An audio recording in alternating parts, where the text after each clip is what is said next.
నువ్వు దేని గురించి బాధగా ఉన్నావో నాకు తెలుసు. నువ్వు ఇష్టపడ్డ అమ్మాయి రాలేదు అని బాధగా ఉన్నావు కదా. ఈ అంకుల్కి ఎట్లా తెలుసు? నా గురించి ఈ అంకుల్కి ఎట్లా తెలుసు?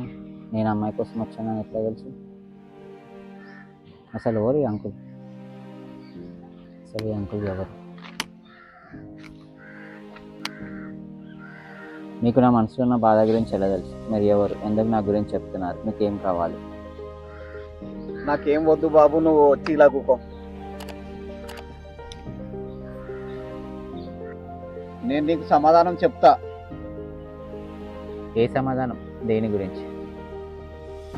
నువ్వు బాధపడుతున్న సమస్య గురించి నేను నీకు సమాధానం చెప్తా.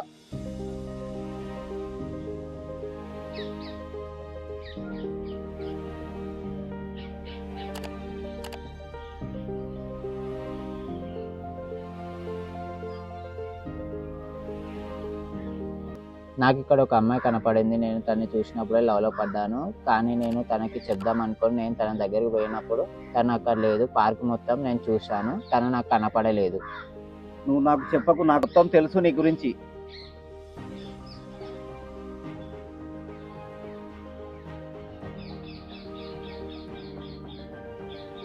నీకొక మాట చెప్తాను విను. నీకొక నిమ్మకాయ ఇస్తాను, దీనికి ఒక మంత్రం వేస్తాను. ఈ నిమ్మకాయ అక్కడ పడేయి. అది ఎవరు తొక్కుతారో వాళ్ళు సమాధానం చెప్తారు. నిమ్మకాయ అక్కడై.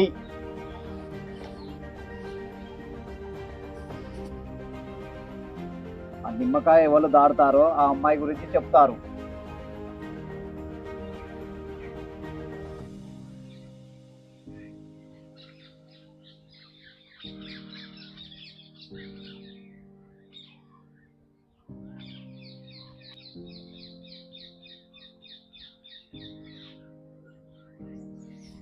దేవుడా, ఆయన నిమ్మకాయ తొక్కటం.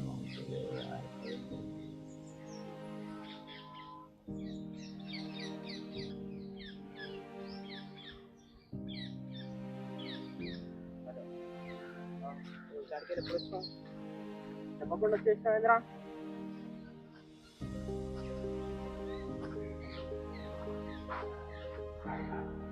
అంకుల్, మీరు చెప్పినట్టే నిమ్మకాయ దాటింది. నీకు వాడు తన గురించి చెప్తాడు, కానీ నువ్వు ఫస్ట్ వాడికి ఐ లవ్ యూ అని చెప్పాలి. అప్పుడు వాడు నీకు చెప్తాడు. ఐ లవ్ యూ అని చెప్పాలా? లేకపోతే నాకు నచ్చిన అమ్మాయి గురించి చెప్పాలా? ఇదెక్కడ లాజిక్? అది బాబు, నువ్వు పోయిన జన్మలో వాడిని లవ్ చేసావు. అందుకు వాడు నీ ప్రేమ కోసం ఎదురు చూస్తూనే కన్నుమూశాడు. అందుకే నీకు నచ్చిన అమ్మాయి కనబడతలేదు. అదే నువ్వు వాడికి చేసిన శాపం నిన్ను వెంటాడుతుంది. అది పోవాలంటే నువ్వు వాడికి ఐ లవ్ యూ అని చెప్పాలి. దాని తర్వాత నీ శాపం పోతుంది. అప్పుడు నువ్వు ఆ అమ్మాయి గురించి అడుగు. వాడు ఆ అమ్మాయి గురించి చెప్పకపోతే నీకు ప్రకృతి చూపిస్తుంది. ఇది నా మాట. నేను పోయిన జన్మలో వాడిని ప్రేమించానా? ఆ కర్మ ఇప్పటి జన్మలో ఉంటుందా? మీరు ఎప్పుడు పుట్టినా అది మీతోటే వస్తుంది, అదే కర్మ.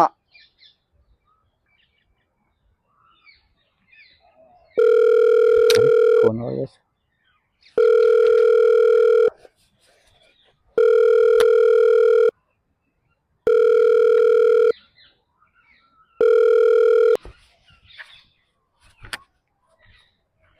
హలో, అరే వస్తున్నారా? ఇన్నా వస్తున్నా.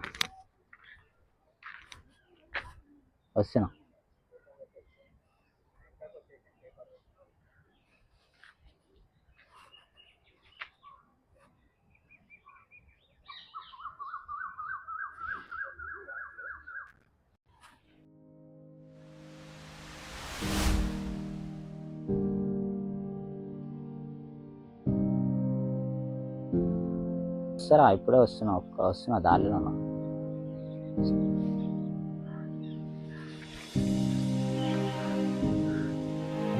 అంకులేడే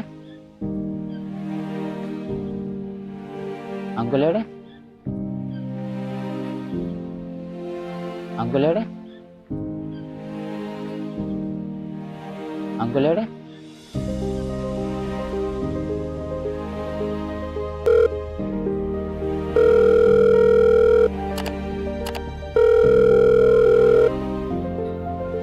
హలో,